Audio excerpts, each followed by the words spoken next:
So let's begin economic development of Pakistan. Today we are starting this chapter, chapter number 50.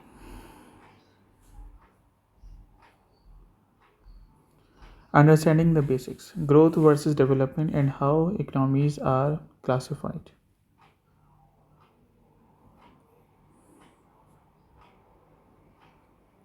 So, growth versus development, economic growth and economic development. There is a difference between economic growth and economic development. Economic growth means an increase in real GDP or real GDP per head, and it is a quantitative measure. GDP per head means GDP per person, real GDP. And economic development means the improvement in living standards and the quality of life. It is a qualitative measure. So, economic growth is a quantitative measure which shows the GDP per head in a country, and economic development is a continuous improvement in the living standards. An economy can grow without developing if wealth isn't shared or the environment is harmed. We must understand there is the economic growth in the country, so it causes many things like inflation and environmental issues. So, economic growth is possible without economic development. So, a country is prosper only when there is economic growth with economic development. Means improvement in the living standards. How economies are classified? The World Bank classifies economies by gross national income (GNI) per capita, gross national income (GNI) per capita, low income, lower middle income, upper middle income, and high income. And the World Bank divides the income group into four categories: low income, low middle income, upper middle income, and high income, like upper class, lower class, we call it. This system helps identify the countries needing aid but does not show inequality or the full quality of life. Okay, so this is there are some limitations of the system, that if someone is lower middle income or upper middle income, so it becomes difficult to understand like at what level they are in the society. Measuring development beyond GDP, exploring HDI, MEW, MPI. Human Development Index HDI, a composite measure of a living standards that includes the GNI per head, education, and life expectancy. Remember that HDI is far better than the GDP, because GDP only focuses on income per capita and the number of goods and services produced during the year. But HDI is a broad term. It focuses on health, education, and also on GNI, gross national income. The three components are like a long, healthy life expectancy at birth, knowledge means mean and expected years of schooling, a decent standard of living like GNI per capita, gross national income. So these are the three components of HDI, Human Development Index. Evaluation of HDI. So there are some strengths and limitations. We cannot say that HDI is all alone a good measure. So HDI is far better than the GDP alone and focuses on human outcomes, means education, healthcare, life expectancy, and it is it is an international comparison, means it is from 0 to 1, so it is easy to compare with other countries because it is the international comparison. Limitations. There are some limitations of HDI. Ignores inequality within the countries. From HDI, we cannot calculate the inequality. It does not include the environmental factors. National averages can hide the regional differences. So, HDI does not include the environmental problems, and also it ignores the inequality. These are the limitations of HDI. So when we are writing the answer, so we must remember these evaluation points. Other measures like MEW and MPI, measurable economic welfare, MEW. Adjust GDP by adding factors like MEW means measurable economic welfare when GDP is adjusted by other factors like leisure factors and subtracting the bads like environmental damage. So it's comprehensive, more refined form of GDP, but very difficult to calculate. Multidimensional poverty index MPI, so measures the deprivation across health, education, and living standards. Example: water, sanitation, electricity. A household is poor if deprived in 1:3 of indicators.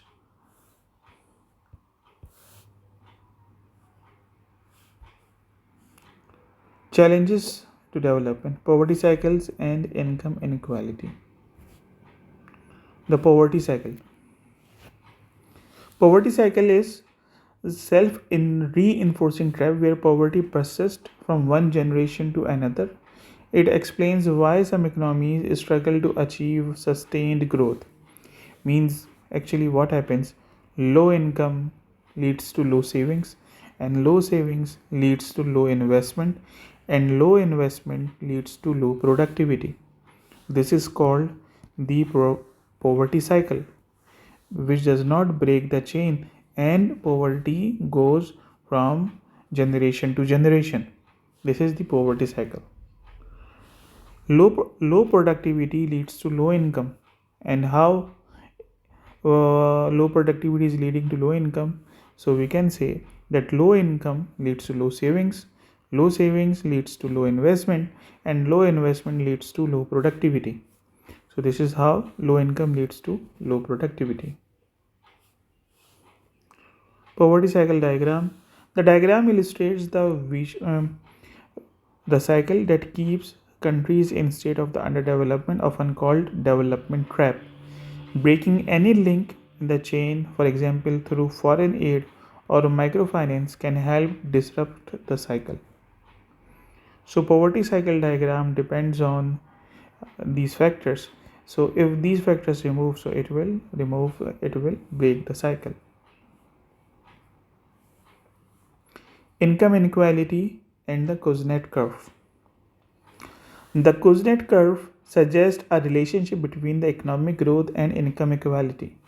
Simon Kuznets actually gives the hypothesis of a U-shaped Kuznets curve. Okay, he explained that the early stages of development, as industrialization becomes, inequality rises. As the economy matures and welfare state develop, inequality falls. This creates an inverted U-shaped curve, and we will see in the next slide. As we can see here that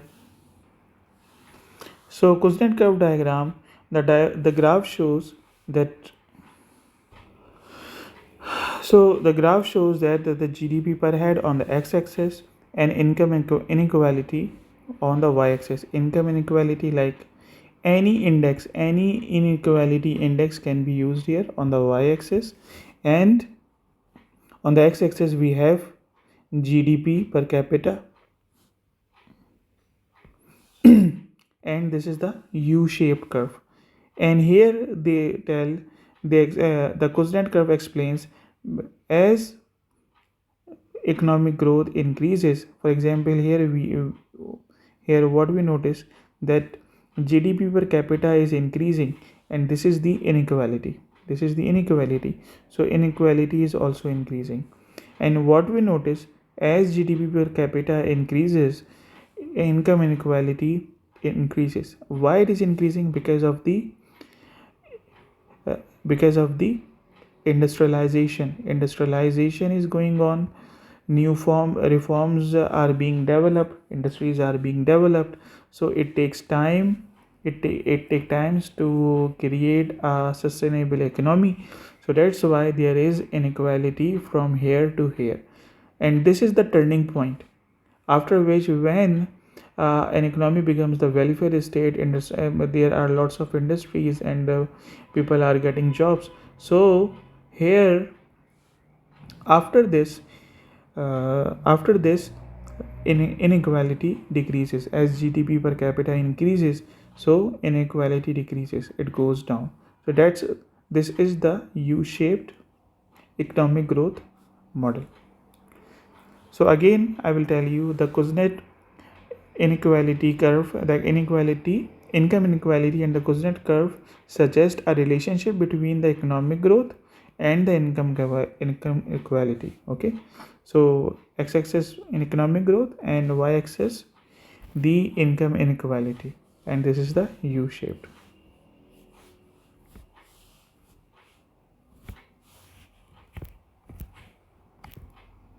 Refining our measurement using PPP, understanding the GDP limit. Purchasing power parity. You may remember the CPI, Consumer Price Index. Consumer Price Index is also similar, but it helps us to calculate the inflation. Purchasing price parity is more efficient method, like an exchange rate that equalizes the price of identical basket of goods, services into two different countries. Why we use it? Market exchange rate can be volatile, don't reflect the true cost of living. So purchasing price parity actually make the currency equal, and it becomes easy for us to compare the two baskets. Okay, so PVP gives a more realistic comparison of living standards by asking how much can your money actually buy. So we can compare, like if we are getting $10, if we are paying $10 for this basket in US, and we are paying 1100 yen in Japan for the same basket, so we can compare actually how much these yens are equal to how many dollars. So this is how we can compare the currencies with the help of purchasing price parity. We can go to the World Bank website and we can search the purchasing price parity of each country. So we can compare the baskets of the country, and we can understand what is the purchasing power of the people of the country. Limitations of GDP. As we know that GDP is a quantitative measure. It does not there are some problems. It ignores the income distribution. There is inequality. Rich become richer and poor become poorer. Non-marketed goods household work means hidden economy. Environmental damage and resource depletion, focusing on producing more rather than focusing on sustainable growth. There are the shadow economy, hidden output, improvement in quality of the goods. I will explain you the shadow economy later in the coming slide. The shadow economy. The shadow economy, the output of goods and services hidden from the authorities, means, for example, like the private taxi. In Bahrain, you have seen that there is a culture of private taxi. means they are not the employed by any government entity or any private entity, but they are doing for the as a part time work. And so this is what, this is the hidden economy. The money they get, they are not paying any taxes from that amount. So this is called the hidden economy, so also known as the informal or the black market.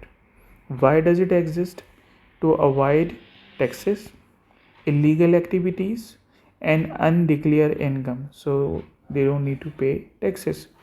This causes official GDP figures to underestimate and the true level of economic activity.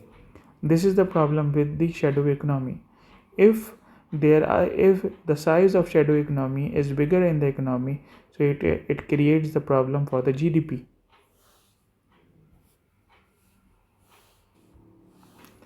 Capital versus consumer goods. There is a trade-off between the producing goods for the current consumption and the capital goods for the future.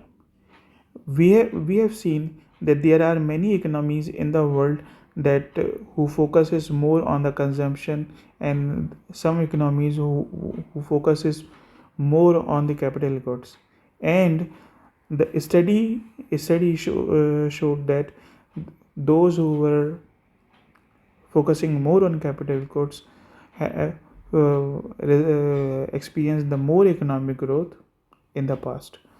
So, short run, producing more capital goods like machinery, factories means producing fewer consumer goods. So, there is a trade off, opportunity cost.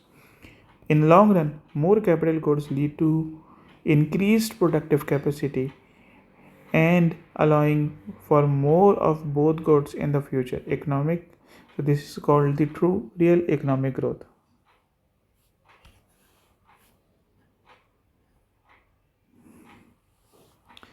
When you are preparing for this chapter, you must remember the go beyond the GDP and mention the HDI, MPI, PPP to show deeper understanding in your answers.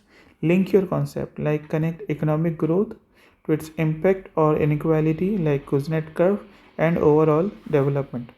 Differentiate the time frames, like explain the short run and the long run effects of policies in your answer, like example capital goods or the consumer goods. This is the end of the lecture. Please read the book for your better understanding. Thank you.